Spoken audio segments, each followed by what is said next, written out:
You won't believe this until you see it. October 1997. Pisgah National Forest, North Carolina. Grid reference 35.2456, negative 82.7892. My name is Staff Sergeant Daniel Cross, 82nd Airborne. What I'm about to tell you happened during what command logged as routine civilian SAR training. That's search and rescue for you civilians.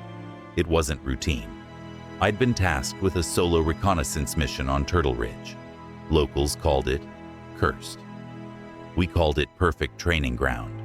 Dense canopy, rough terrain, no cell towers for 30 miles. The kind of place where your radio crackles with static and your GPS needle spins like a broken compass. My girlfriend Evelyn dropped me at the Trailhead Lodge. She wasn't military, didn't understand why I volunteered for the hard assignments. She kissed me goodbye, said she'd wait for my call Wednesday. I never made that call. The first sign something was wrong came 3 clicks into the forest. My K9 partner would have refused the trail. Dogs know things we don't. But I was alone. Just me, my ruck, and enough supplies for 5 days. The trees felt wrong. Too quiet. No bird calls, no insect hum. Just the sound of my boots crunching dead leaves that shouldn't exist in October. Everything was green. Everything was alive, except for the silence. I checked my watch. 0800 hours. Sun was high, but the canopy filtered it into sickly green shadows. Temperature gauge read 68 degrees.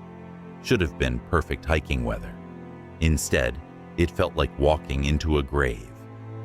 Day 1 proceeded by the book. I established base camp at 1400 hours, set up my shelter in a defensive position with clear sightlines, unpacked my gear methodically, standard issue sleeping bag, water purification tablets, MRES for 6 days, emergency medical kit, signal flares, most importantly, my comms equipment, field radio with backup battery, scheduled check-ins every 12 hours. Command expected my first report at 1800 hours. I made that first call. Signal was weak but clear. Base, this is Cross. Position established, weather holding, no contact with local wildlife. Over. Copy Cross. Report again at 0600. Stay frosty. The radio went silent.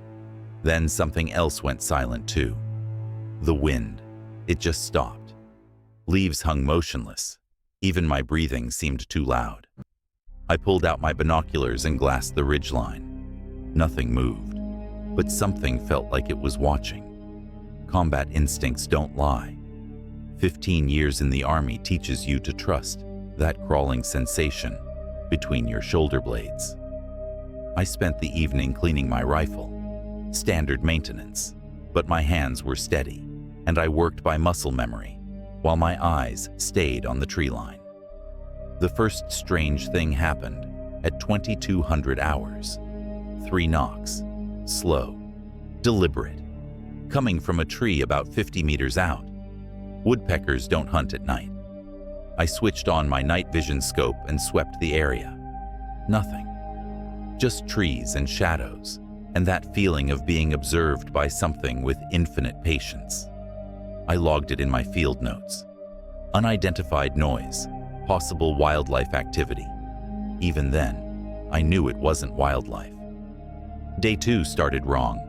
I woke at 0530 to make my morning report. The radio was dead.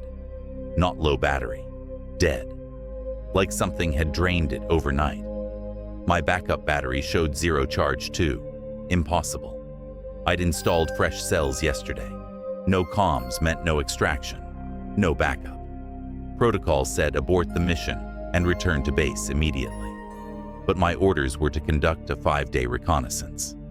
Rangers don't abandon missions over equipment failure. I had backup navigation, compass, map, basic survival skills.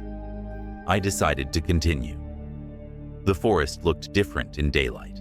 Trees seemed closer together. Paths I'd marked yesterday led to dead ends.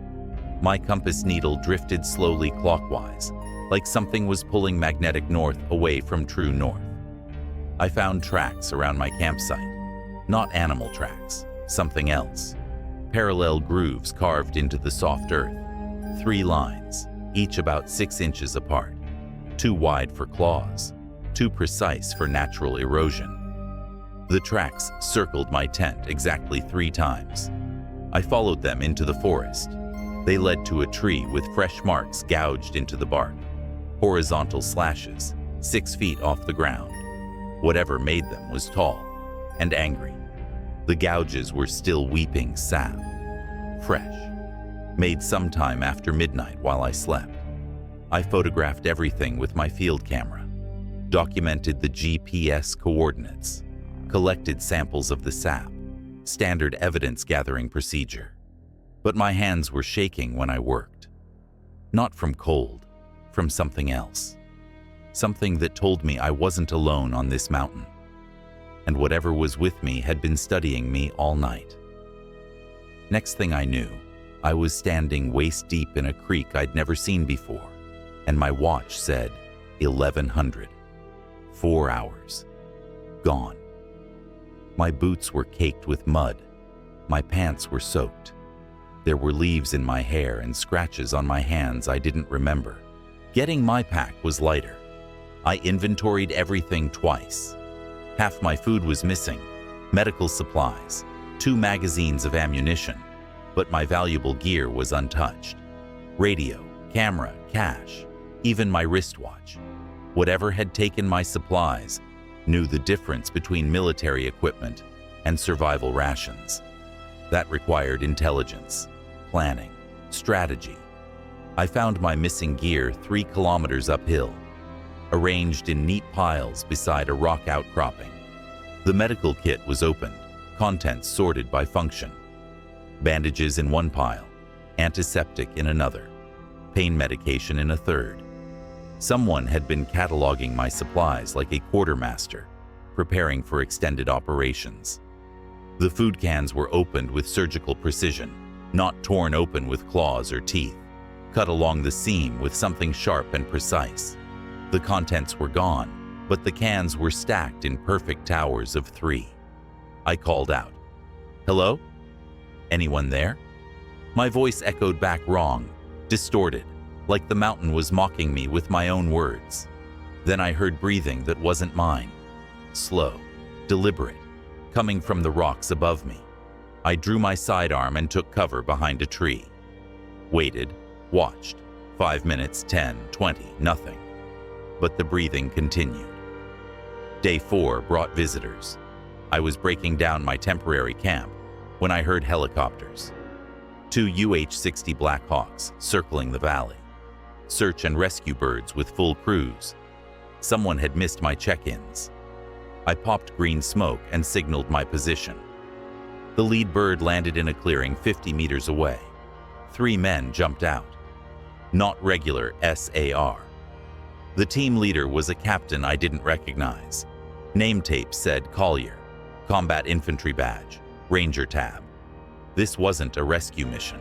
This was an investigation. Staff Sergeant Cross? Yes, sir. You missed your scheduled communications. Command sent us to verify your status. I explained the radio failure, the missing time, the arranged supplies, showed him the photographs, the tree markings, the perfect stack of empty cans. Collier listened without expression, made notes in a field book, asked technical questions about grid coordinates and timeline details, not the questions you'd expect from a search and rescue officer. Sir, can I ask what unit you're with? Classified. He studied the tree marks with professional interest. How long have you been experiencing memory gaps, Sergeant? This is the first time, sir. Any unusual dreams? Hallucinations? Sense of being watched? Questions a psychiatrist would ask, not a field commander. His radio crackled. Falcon 6, this is base. We're picking up unusual thermal signatures 2 clicks northwest of your position. Multiple contacts, moving in formation. Collier's expression changed. Cross, We're extracting you now. Sir, my mission parameters. Your mission is over, Sergeant. That's an order. Something in his voice made me stop arguing. The helicopter ride back changed everything. Collier sat across from me, studying my photographs through a magnifying glass. His expression grew darker with each image. Sergeant, these markings, have you seen them before? No, sir. We have. He passed me a folder marked Classified. Similar incidents dating back to 1952, always in remote forest areas, always involving missing hikers or military personnel. Inside were crime scene photos, tree markings identical to mine, camps with missing supplies arranged in neat piles, and testimonies from survivors describing memory gaps and the sensation of being studied. What kind of investigation is this, sir? The kind that doesn't exist on paper. Collier leaned forward. Tell me about the breathing you heard. I hadn't mentioned the breathing in my report. How did you? Standard pattern.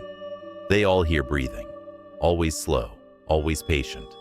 Like something learning to mimic human respiration. The helicopter banked sharply. Below us, the forest stretched unbroken to the horizon. Thousands of acres of wilderness where anything could hide. Sir, what exactly is out there? Collier was quiet for a long time.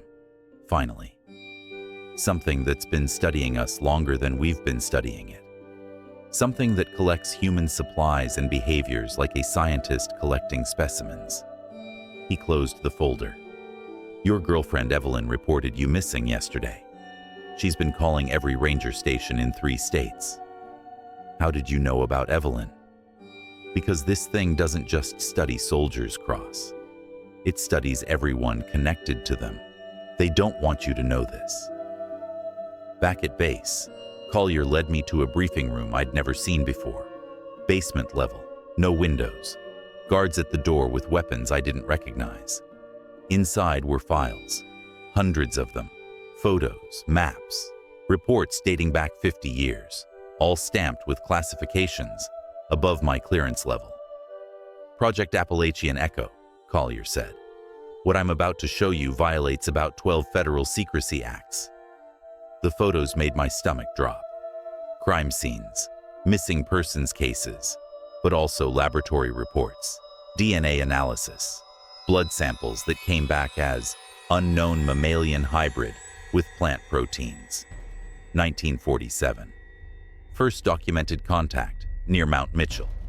Hunting party found mutilated deer arranged in geometric patterns. 1963. 3 Marines disappeared during training exercises. Found their gear arranged like yours. Sorted, cataloged, but no bodies. He spread out a topographical map marked with red pins. Dozens of them across the Appalachian range. Every incident follows the same pattern. Experienced outdoorsmen, military personnel, people who know how to survive. They disappear for hours or days. When they return, they report memory gaps and missing supplies. What about the ones who don't return? Collier pulled out another file, thicker. 43 confirmed disappearances, but we found remains in 12 cases. He showed me photographs I immediately wished I hadn't seen. Bones scraped clean, arranged by size, like someone was studying human anatomy. Jesus Christ, it gets worse. The remains show evidence of surgical precision, not animal predation. Something was dissecting them with tools, learning how we're put together. I stared at the map. All those red pins, all those missing people. Why hasn't this gone public? Would you believe it if someone told you? We're going back, Collier said. Tonight. Sir, with respect, that's insane. Probably. But we have a narrow window. This thing is most active during new moon phases. That's tonight. It'll be hunting. The mission team was small. Collier, myself, a combat medic named Rodriguez, an intelligence specialist called Davis, all volunteers, all sworn to secrecy. Our equipment was specialized. Night vision with thermal imaging, recording devices, motion sensors, tranquilizer weapons alongside standard small arms. Rules of engagement, Collier briefed us. Do not engage unless directly threatened. Priority is documentation. We need proof, pictures, video, something that can't be dismissed. Rodriguez checked his medical kit. What exactly are we hunting, sir? Unknown. Bipedal. Approximately 7 feet tall. Demonstrates tool use and problem-solving intelligence. Shows behavior consistent with scientific curiosity about human physiology. You mean it's studying us? More than studying. It's learning, adapting. Each contact shows increased sophistication. We loaded into a civilian pickup truck at 1900 hours. No military markings, no official record of our mission. If something went wrong, we were just 4 guys on a camping trip. The drive to Turtle Ridge took 2 hours on mountain roads that seemed darker than they should be. Our headlights carved thin tunnels through forest that pressed against the truck like living walls. Radio check, Collier said as we reached the trailhead. All equipment functioning, all personnel ready. Remember, gentlemen, we're not the hunters tonight. We're the bait. We shouldered our packs and stepped into the trees. Behind us, the truck headlights faded. Ahead, the forest waited with patient malevolence 2,200 hours. It found us first. We'd hiked 3 kilometers when Davis stopped, hand raised, listening. Movement, 50 meters, paralleling our course. Through night vision, the forest was green and alive. But something moved wrong. Too fluid, too purposeful, staying just beyond clear visual range. It's tracking us, Rodriguez whispered. Good. That means it's curious. Collier set up a motion camera at the base of a tree. Give it something to investigate. We moved another 100 meters and established overwatch positions. Thermal scopes trained on the camera site. If something approached, we'd see it. The wait was the worst part. Combat you can handle. Action has rhythm, but surveillance requires patience that eats at your nerves. 200 hours. Davis keyed his radio twice. Contact. Through thermal imaging, something large moved toward our camera. Bipedal. Tall. Body temperature lower than human normal, but higher than ambient air. It studied the camera for 15 minutes, approached from multiple angles, used a stick to prod the device without triggering the motion sensor. Intelligence. Planning. Problem-solving behavior. Then it looked directly at our position. Even through night vision, I could see its face, or what should have been a face. 3 dark triangular hollows where features belonged, like someone had carved eye sockets and a mouth, but forgotten to add eyes or teeth.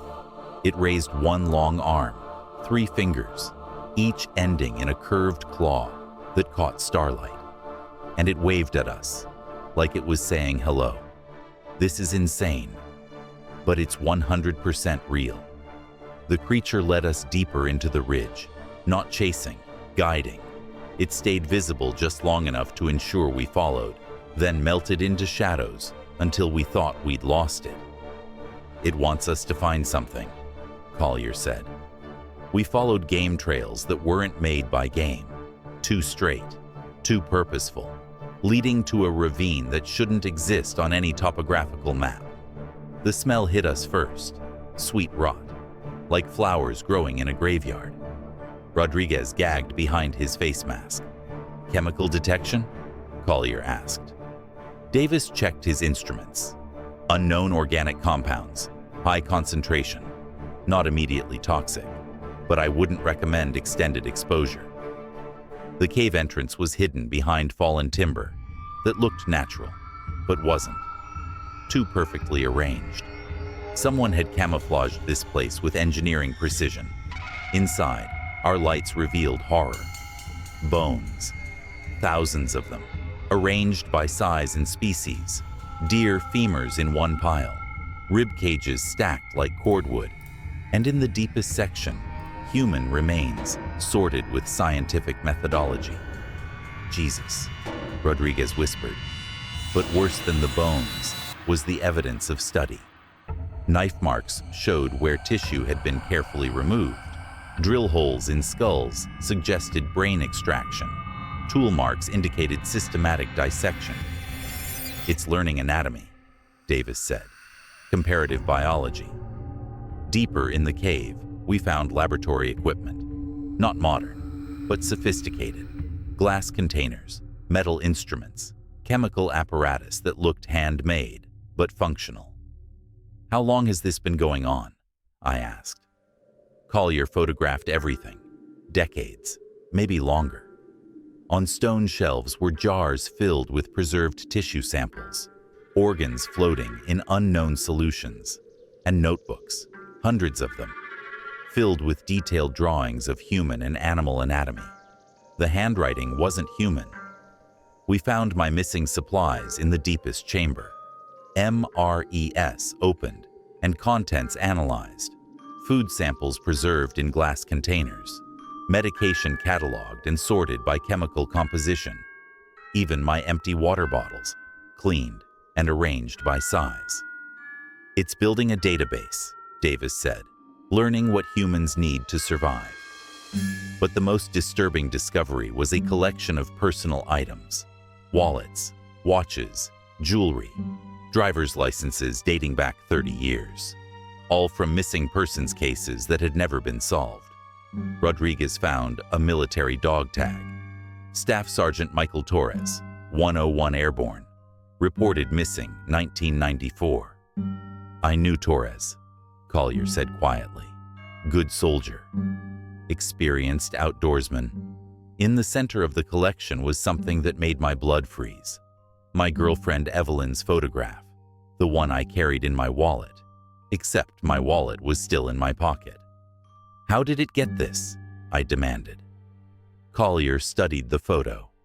It was watching you before you ever entered the forest, learning about you, your connections, your relationships. Why? Because understanding human social bonds is part of understanding human behavior. It's not just studying our physiology, it's studying our psychology. We heard movement from the cave entrance, slow, deliberate. The creature was returning. Positions, Collier whispered. We took cover behind rock formations, weapons ready, cameras recording. What entered the cave wasn't the creature we'd been tracking. There were 3 of them, all tall, all pale, all moving with that same fluid grace that suggested intelligence beyond animal instinct. They began sorting through new specimens they'd collected, working together with practiced efficiency. A hunting party returning home surprised by our presence. Expected. We weren't investigating them. They were studying us. The largest creature approached our hiding position, moved without aggression but with absolute confidence. Like a scientist approaching a lab animal. It extended one long, pale hand, palm up, waiting. It wants something, Rodriguez whispered. Davis checked his instruments. No hostile intent indicators, heart rate steady, no adrenaline markers. It's not afraid of us, I realized. Collier slowly removed his sidearm, set it on the ground. The creature examined it without touching, made notes in a notebook, using symbols that weren't human writing. Then, it gestured to Rodriguez's medical kit. I think it wants to trade, Rodriguez said. Information, Collier corrected. It wants to exchange knowledge. The creature produced items from somewhere deeper in the cave. Human medical equipment, surgical instruments, all meticulously maintained and organized. It demonstrated surgical techniques on animal specimens, showed us preservation methods for tissue samples, displayed anatomical drawings that were more accurate than medical textbooks. It's been learning medicine, Davis breathed, studying how to keep specimens alive longer. The creature gestured to Rodriguez again, made cutting motions with its claws, pointed to various parts of the human anatomy drawn in its notebooks. "It wants to practice on a living subject," Collier said. The creature nodded slowly. "It's been collecting people to study them while they're still alive." The creature moved closer to Rodriguez, not attacking, examining, like a doctor studying a patient. Rodriguez raised his weapon. "Stay back." The creature tilted its head, curious. It had never seen fear response at close range. "Don't fire," Collier ordered. "We're outnumbered and underground. Gunshots will bring the others." But Rodriguez was panicking. "Combat medic training doesn't prepare you for being studied like a specimen." The creature reached out slowly, touched Rodriguez's face with one long finger. Skin contact, taking samples. Rodriguez screamed, not from pain, from terror. Something about that touch conveyed intelligence vast and alien, a mind that saw humans the way humans see laboratory rats. The creature withdrew its hand, made more notes. The other two creatures moved closer, all three studying Rodriguez's fear response with scientific interest. "They're documenting psychological reactions," Davis whispered, "recording how we process terror." I realized the truth then. These things weren't monsters. They were researchers, scientists from somewhere else studying Earth biology, and humans were their primary subjects. "How long have you been here?" Collier asked directly. The largest creature responded by leading us to cave paintings, ancient, depicting human figures and tall, pale forms, scenes of interaction dating back centuries. They'd been here before humans discovered the Appalachian Mountains. Native tribes had known about them, made offerings, stayed away from certain ridges during certain seasons. European settlers had been too stubborn to learn the local wisdom.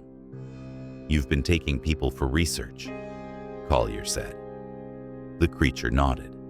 "For how long?" It gestured to the cave paintings, then to star charts carved into stone, astronomical calculations suggesting centuries of observation. "What do you want from us?" The creature pointed to its notebook, then to us, then to the cave entrance. It wanted us to leave, return to human civilization, and report what we'd found. "You want us to be ambassadors," Collier realized. The creature nodded again. "But you'll keep taking people." It showed us medical diagrams, human anatomy studies that could advance surgical techniques by decades, cancer research, neurological mapping, disease treatment protocols. "It's offering to share knowledge," Davis said. "Medical advances in exchange for continued access to human subjects." "Voluntary subjects," Collier said firmly. The creature considered this, made calculations in its notebook, showed us preserved organs that had been treated with unknown techniques, diseased tissue that had been completely healed. They had medical technology beyond human capability, but they needed living subjects to perfect their techniques. "Terminal patients," Rodriguez suggested quietly. "People with nothing to lose. We could arrange voluntary cooperation." The creature showed interest in this proposal, made more notes. But then it gestured to the collection of personal items, the driver's licenses, the military dog tags, all those missing people who had never volunteered for anything.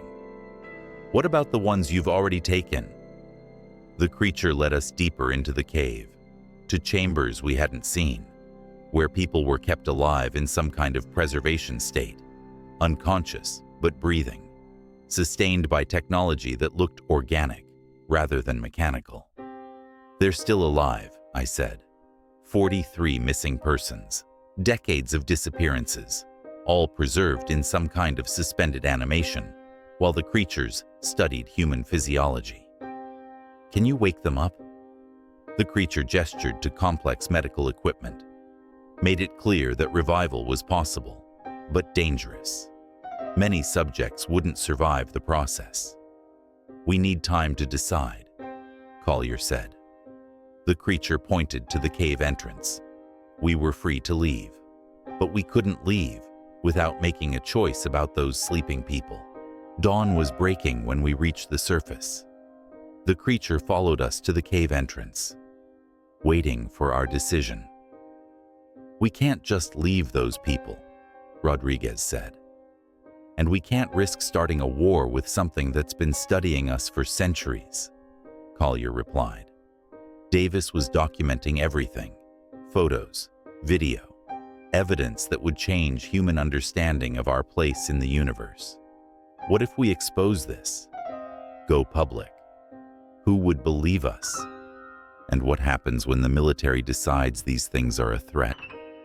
I thought about Evelyn, waiting for me to come home, wondering why I'd been gone so long.